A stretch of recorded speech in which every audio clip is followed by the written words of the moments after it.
Akkam jettu ashama hordoftoota Roosif Akaadaamii. I hope baay'een keessan dharra'an akka ani laabis hin hojjedhe eegataa jirtan jedhee yaada.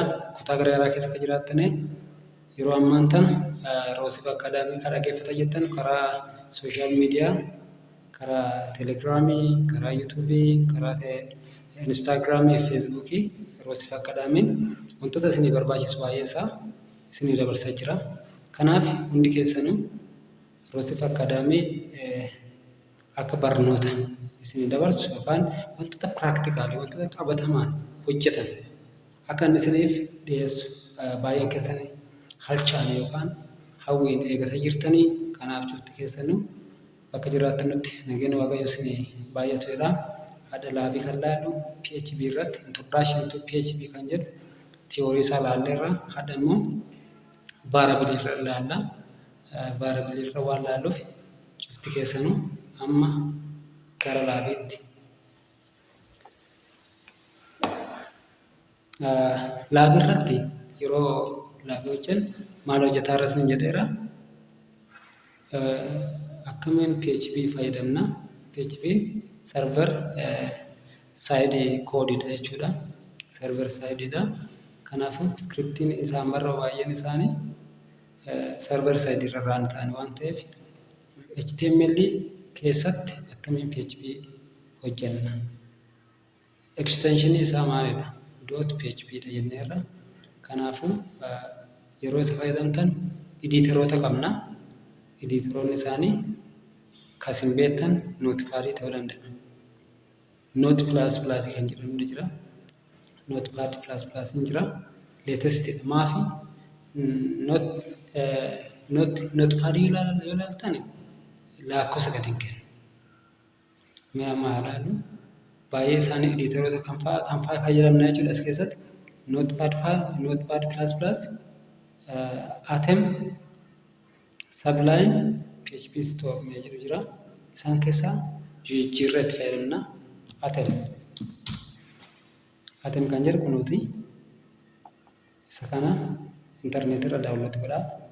Inni biraa immoo maaliif seetanii lakkoofsa kenna bakka irreen jiru argitanitti isa kana. Isa kana argitanitti lakkoofsa 1 2 3 4 5 jedhee gadi akkas gadi kenna. Nootpaadiin kan duraa sun nootpaadii duraa sammee haadhaallu yoo ilaaltan inni kun akkasii yoo hojjetu ilaaltanii lakkoofsa hin qabu. Lakkoofsa gara saayidii kanarraa hin qabu. Bakka irreen uumamte hin beeknu jechuudha. Isin galee kanaaf isa hin fayyadamnu. Nootpaadii kan xiqqoo latest ta'ee dhufe nootpaadii plus plus kan jedhamu kana. Inni kun baay'ee gaariidha. Ilaa kun lakkoofsa fidee dhufa. Argitanii gama kanaan tokko lama sadii afur shan jedhee lakkoofsa fidee dhufa. Bakka kanarratti jechuudha. Kanaafuu irreen eessatti akka uumamte koodii keenya eessa jiru laayinii kamirraa akka jiru nuu himan jechuudha. Kanaafuu yeroo baay'ee nootpaadii akkasii yookaan editeroota akkasii fayyadamuu qabna. Inni biraa immoo Atom kan jedhamu jira. Atom isa kana. Isa illee daawwatu godha. Atom jedhaatuma riisarchii googilii keessa galaatii sarchii godhaatii baafadhaa jechuudha. Isa kana ni dhugaa beeknee finnu. Actually folderii banuu dandeenya bakka inni jiru. Yeroo baay'ee as keessa qabnu goone fayyadamna waan ta'eef mee kana haadhaan.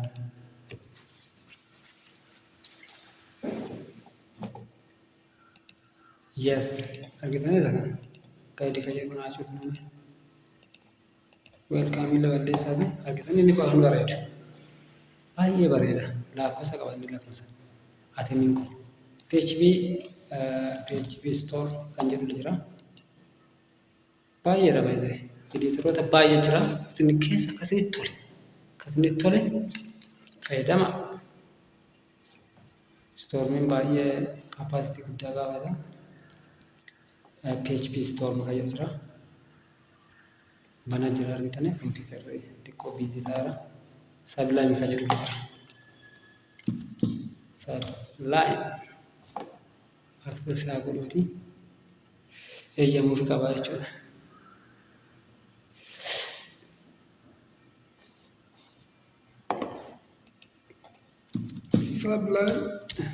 Sublime kan argu latest kunoo text 3 kan jedhu. Inni kun kan biraati. Argitanii akkan bareedu. Argitanii? Line of code baay'ee na barreessinu lakkoofsa yookaan sarara meeqa irratti akka erroriin jirtu hubachuu waan dhibuuf yeroo baay'ee lakkoofsa gama kanaan jiran bakka sana daareektumaan yookaan kallattumaan dhaqnee akka nuti fayyadamnu yookaan ilaallu errorii sana fiiksii goonu nuuf fayyada jechuudha. Isa kana fayyadamaa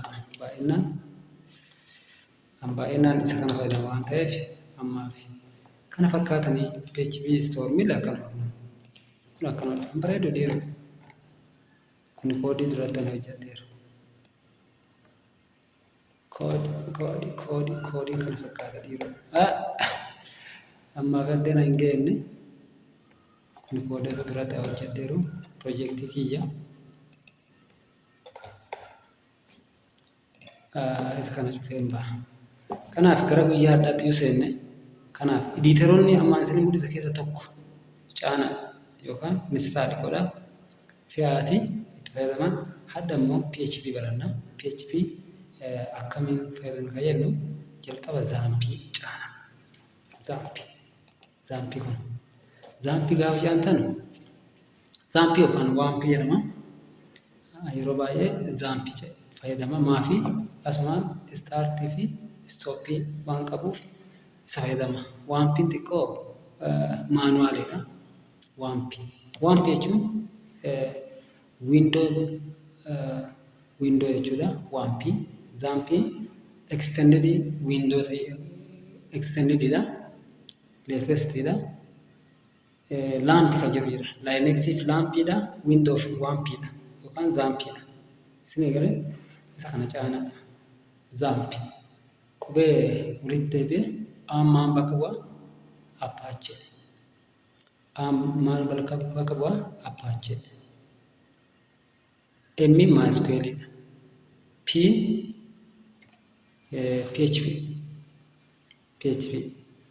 PHP amma yoo isa kana hin caanne raanis hin ta'u. Iskiriptiin sun raanis ta'uu hin danda'u. Iskiriptiin sun yookaan koodiin sun raan akkasii ta'uuf dirqama zaampii caanuu qabda. Maafi PHP keessaa qaba waan ta'eef PHP isa malee hin dubbifamu. Akka HTML tiin HTML windoo caante jennaan nootpaad irratti hojjeta inuma raanis ta'a. Garuu asirratti yoo fudhatne PHP caanuu qabda jechuudha. Caanisaaf immoo PHP kophaatti caanuu danda'ama. Zaampiidha caante yookaan waampii caante achiin duuba bakka fooldera barbaachisu jira. Fooldera sana irraa kun ammaaf haa cufamu.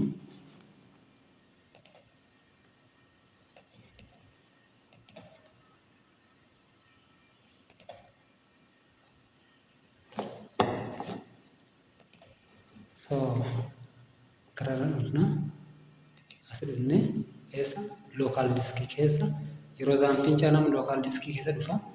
Achi zaamp kan jedhu jira.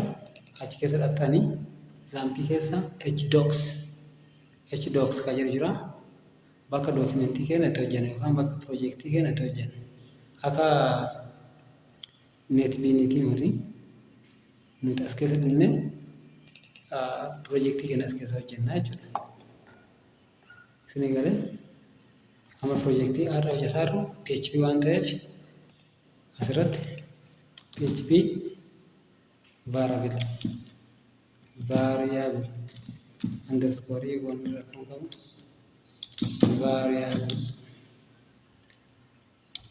variableidha. Isa kana koppii godha maqaa isaa jechuudha. Maqaa isaa edit goonee koppii goona. Eessa keessa jira? Zamp hdocs keessa. Asirra dhufnee asumarra right click gaafa isin gootan open with PHP store kan jedhu jira. Open with kan duratti isin himne bira darbe visual code, visual studio code kan jedhamu jira. Visual ila visual studio code isaallee baay'ee fayyadamaa waan ta'eef adda isaa haa hojjennu. Right click godhaa asirratti. Right click godhaa run with yookaan open with code kan jedhu jira. Isaan banaa. Jalqaba folderii create godhe. Akka barbaadan ni baay'isa. Okay. I trust irra darba. Warra kana cufaa. Asii file kan jedhu jira. New text file. Asirratti new text file. Save goona. Maal jennaani index.php .file yookaan extension isaa PHP extension irra kan fayyadamnu jennee baranneerra theory keessatti. Kanaaf index.php jenneetu index.php jennee bananna akkasiin nu dhufa. Isin egalee isa amma baname hojjenne kana immoo dhaqnee asirra dhunnee jechuudha. As keessa dhunnee kan biraatiin banuu dandeetta. As keessa dhunnee open with notepad kan jira. Isaan banuu dandeettan. Karaan biraa immoo Sublime hojjechuu fedha yeroo baay'ee Sublime banee asirratti faayilii keessa galee open folder kan jedhu yookaan open file kan jedhu keessa filachuu dandeettan yookiin faayiliin banuu dandeettan yookaan folderii hundasaa akka asirratti ni fiduu dandeettan. Asirratti keessa deemnaa local disk C keessa deemnee Xampp keessa achiin HT docs keessa gallee kan maal jira PHP Laravel jedha. Kanaafuu maal ani upload gochuu barbaade faayilii folderii waan ta'eef select folder kan jedhu isa filadha. Gaafaan filu kunoo dhufe. Amma homaan qabu maan goona yeroo baay'ee HTML keessa hojjennaa jirra. HTML gaafaan jedhee fidu automaatikali naa fide.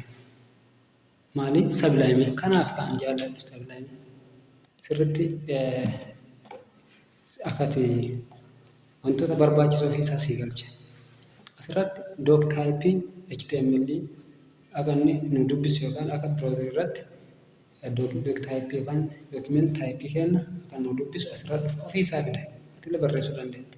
HTML heading metadata title body asii taagoota kana beektanii jedhee yaada. HTML waan barattanitti nuuf. Kanaaf har'a waa'ee maalii barannaa? PHP variable baranna. Variable kan variable seera. So maan seetan as keessatti cout yookaan akka kompiitarri outputii naa kenna. Outputii isaa run godhee akka naa kennu bu'aan echo yookaan cout. Cout jechuun maal jechuudha? C++ keessatti outputii kennu jechuudha. Java keessatti system.out.println maal godhaa screen irra nu baasaa jechuudha. Waan lama jira. Inputii fi outputii jira jechuudha. Inputii as keessatti ilaala. Outputii waliin ilaalaadha. Outputii maaliin baana? Echo. C++ fi coutidha. Java fi system.out.println system.out.println PHP keessatti maalidha? Echo. Kanaafuu maal isin jedhedha? PHP keessa banamuu qaba. PHP keessa banamuu qaba. PHP banamiinsaa fi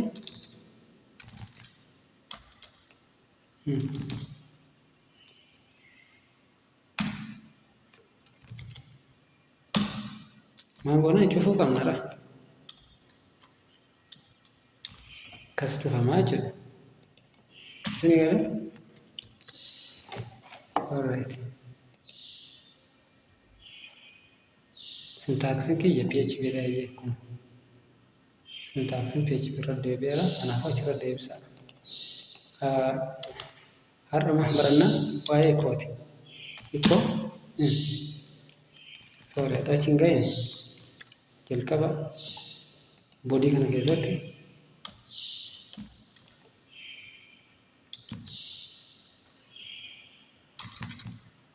H1 yookaan H2 waan tokko hojjennu.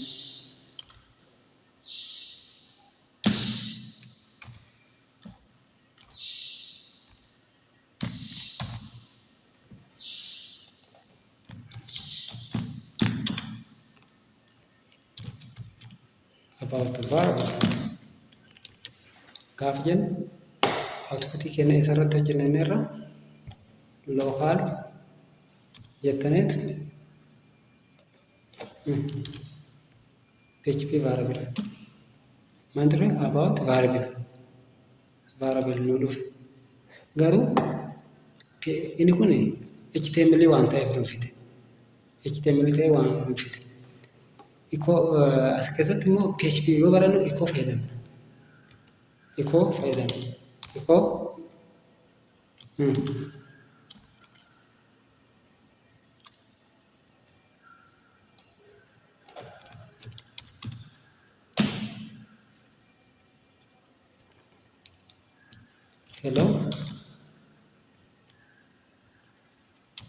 Hello world, yes.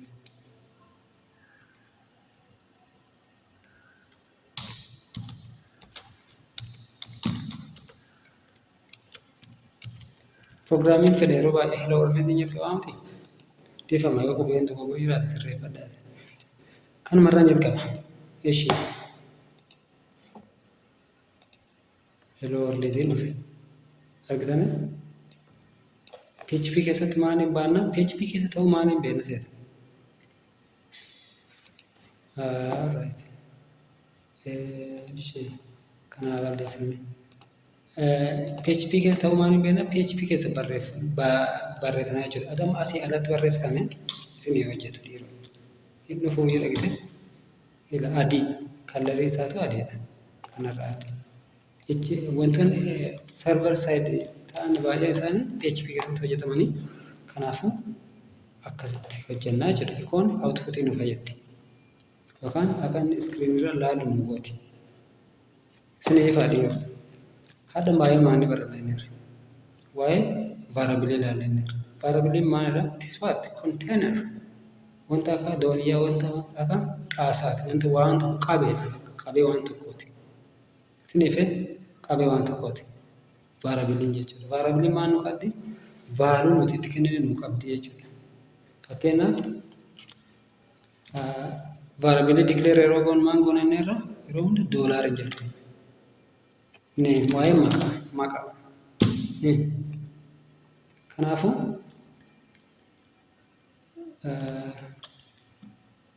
maqaa yeroo baay'ee stringii miti. Stringii ta'e immoo daataa taayipii ibsiisaaf as keessatti PHP keessatti it is not loosely coupled. That means loosely coupled miti jechuudha. PHP is not loosely coupled. Dirqama stringiidha, intiidha, daataa taayipii wanta kana illee akka declare gootu sin dirqamsiisu jechuudha. Loosely coupledha jechuudha.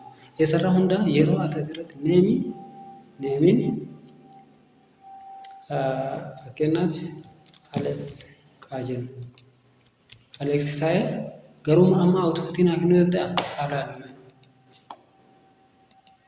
hin kennu. Maaf kennuu dhabe? Maaf kennuu dhabe ikkoo jedhu qabna dhabe. Ikkoo jedhu qabna. Koppii gootanii ikkoo dhumarratti yeroo hunda semikolmii jiraachuu qaba.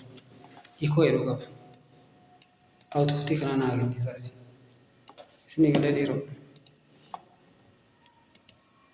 Alex jedhe. Eessa bahe? Duratti bahe. Eessarra bahe? Dura bahe. Kanaaf maal godhaa? Asirratti break gochuu qaba. Akka inni new line irra qabbuusu.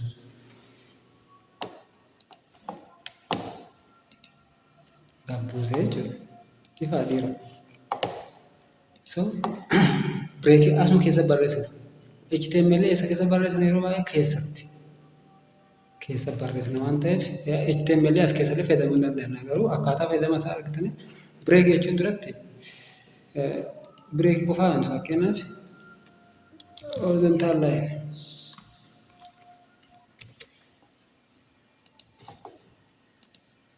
horizontal line achi keessa fayyadamna jechuudha argitanii keessatti HTML keessatti hojjeta garuu bakka isaatti garagara. Argitanii asuma keessa fayyadamee isaa double quotation keessa fayyadamee yeroo baay'ee double quotation keessatti HTML fayyadamna. Akkaataa concatenate godhanillee hin jira. Kanaaf outputiin kana fakkaata. Variable kana fakkaata. Fakkeenyaaf variable kana amma asirratti mee ilaalla.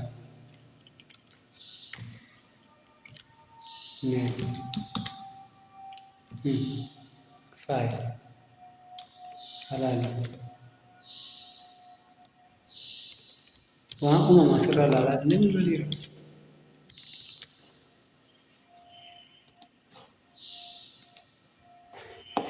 Argitanii waan dhufe. Argitanii miti? Maal baase? 66 baase. Maafi irra deddeebi'ee baase jechuudha. Kanti dursa. Kana dursa. Akka gadaanu kanatti dursaa jechuudha. 6 baase malee 66 miti baay'ee. Asirratti amma maal goota? Doot goote. Dootii maadhaa? Concatenateedha walii qabsiifte.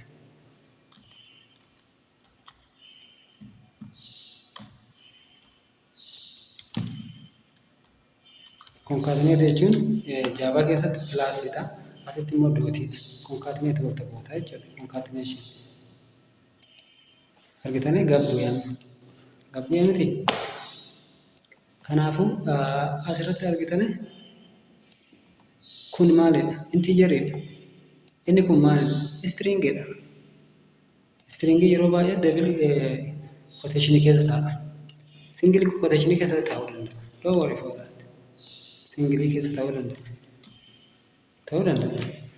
Isin galee garuu maan jedhee bira taasisanii the same it is stringidha bakka stringidha jechuudha. Isin ifa ta'e stringidha. Kanaafuu kana dursaa kamii kennee kan jalaa kana stringiin qabateera integerii qabateera stringii qabateera. Haa ta'u malee dirqama ani integeridha ani doubleidha ani maan wal jedhu hin jiru. Value ati kennisantu murteessa. Valuun sun yoo integerii ta'e variableen sun integerii qabateera jechuudha. Valuun sun stringii yoo ta'e maan qabateera? Stringii qabateera jechuudha. Isuma kanaayyuu amma gabbuune sorry.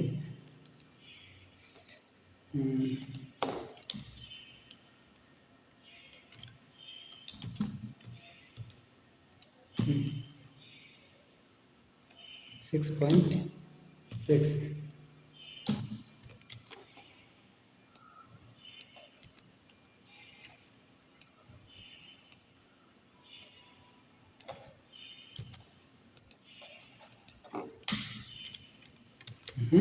Autobusii isaa maanta itti shakkitu. Ila argitanii asirratti concatenate gochuu dandeenya. Isa kana akka inni new line irra nu baasu.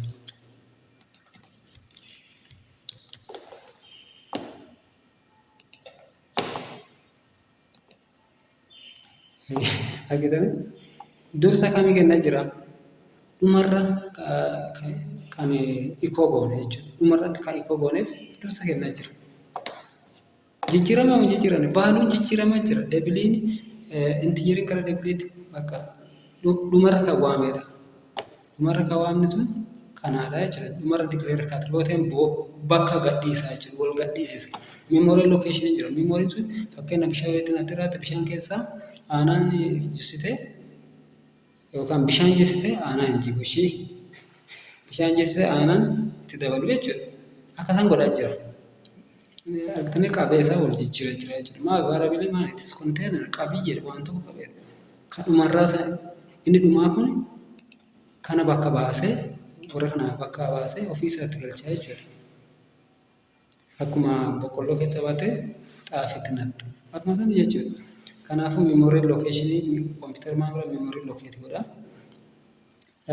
It is not loosely coupled PHP wanna ati declare goote value sun it depends bakka waa ati declare goote isaan ammatama name jette kana age jenna sun age integer ta'am tire inni kun immoo salary jenna salary asirratti jijjiiruu qofaa jechuudha copy amma jijjiirumaa fi bakka maqaa yookaan akka inni memory gadi dhiisu hin goone. Memory gosa gosaa yookaan gara garaa qopheessineef jechuudha. Saatuma achi.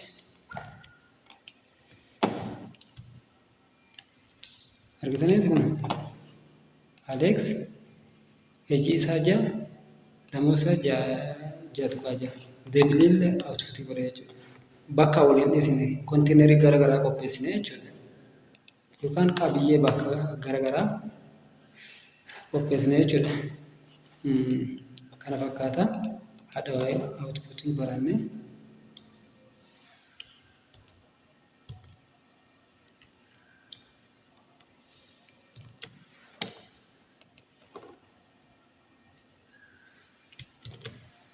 Inni kun adda isa kana fakkaata.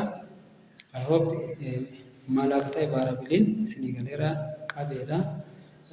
Data type declare gochuun nun dirqamsiisu wanuma ati itti kennite san integerii seenaa integerii ta'uu beekaa w yoo ta'e w ta'uu beekaa akkas jechuudha. Dirqama integer float double char true boolean wanta akkasii dirqama declare hin godhu jechuudha. Value ati itti kennitetti murteessaa waan ta'eef. Kanaaf kana fakkaata suutuma suutaan barachaa deemna. Laabiin kee guyyaa har'aa kana waa'ee aaree yoo ilaalle fakkeenyaaf aareellee maali qabeedha. Baay'ee aaree ammas keessa ilaallu calliseetuma isin mul'isuuf. Fakkeenyaaf barataa 100 baasuu barbaadde akkana declare godhuu qabda tokko tokko neemii age salary dirqama godhuu qabna hin qabnu. Aaree tokko keessa barataa baay'ee kan qabatu gochuu dandeenya. Qabee tokko keessa kilaasii tokko keessa jechuudha. Fakkeenyaaf aaree jechuudha. Aaree jechuunis aaree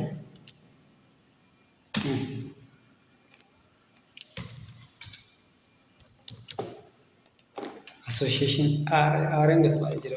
Amma isinii fi tokko sadii afurii ja'a torba aaree maal akka ta'e hin beektu. Aareen wantoota gosa tokko aaree gosa 2 3 4 jira isaa hin laalle rakkoo hin qabu. Garuu aareen wantoota tokko elementoota baay'ee qabaa jechuudha. Elementoota baay'ee qabataa jechuudha qabeessaa keessatti. Fakkeenyaaf as keessa kan jiru elementii jedhama. Elementiin kun bakka kana access godhee isaaf dirqamaan goona. For each fayyadamnaan ture for each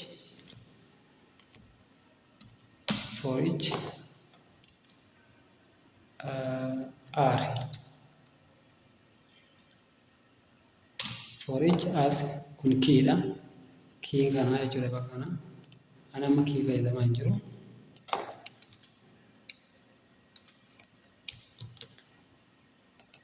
Asitti akkasii adda bahu. Maqaan inni kun isa kana jechuudha. Inni isa kana immoo vaaluu tokko as keessaa bahan. Vaaluu jechuudha. Fakkeenyaaf addunyaatti names haa jennu yookaan number descriptive ta'uu numbers jennaa isa kana. Isa kana numbers jennaa baay'eedha. Koppii godhatee asirra fidadha. As immoo maal jennaan neembar jenna. Maaf neembarii tokko asii dhufee assign ta'a jechuudha. Neembar jenna. Inni kun neembarii tokko tokko as keessa jiru luuppi godhee kan nu baasudha. Isinii galee amma ikkoo ka jennu eenyu neembarsi moo kana? Kanare neembar maafi tokko baaluu tokko tokkoon nu baasuu qabare.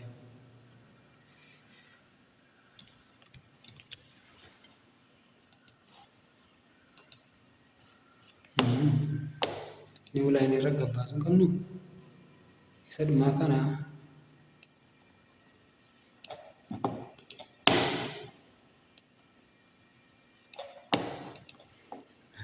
barreessuu wayyuu dhiiroo dida ta'e wani.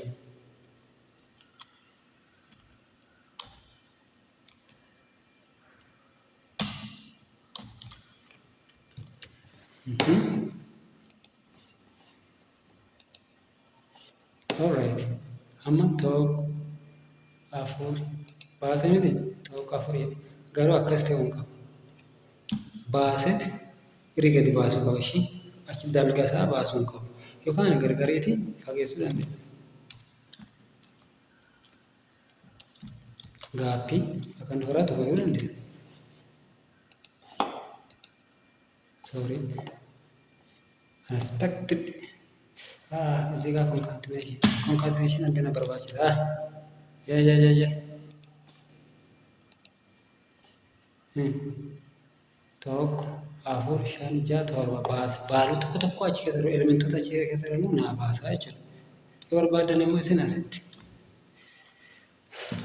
gaappii akka inni goone akka inni irraan gadee gadi baasu godhuu dandeetta.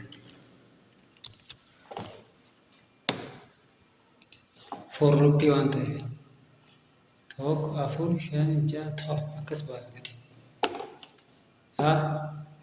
Kana fakkaata.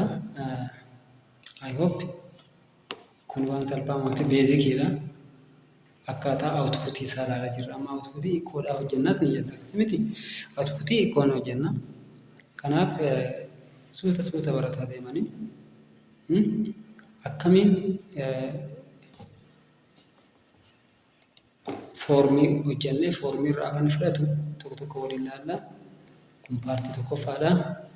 Roosif Akaadaamii irraanfatinaa yeroo hunda hordofaa ilaalaa wantoota haaraa poostii ni godha. PHP waan salphaa fakkaata malee wantoota gurguddaatti hojjenna piroojeektoota gurguddaatti hojjenna waan ta'eef PHP irra kaanee gara PHP frameworkitti deemna. Symfony, Laravel, Kodi, Igniter baay'eedha. Gara 12 isa keessa immoo Symfony, Laravel fi Kodi Igniter Roosif Akaadaamiin gara fuulduraa advaansii irra isin hojjeta. Kanaafuu inni addaa kana fakkaata. Isin jaalladhaa Roosif Mirchaa yookaan filannoo keessaa isin ta'u Roosif Akaadaamii.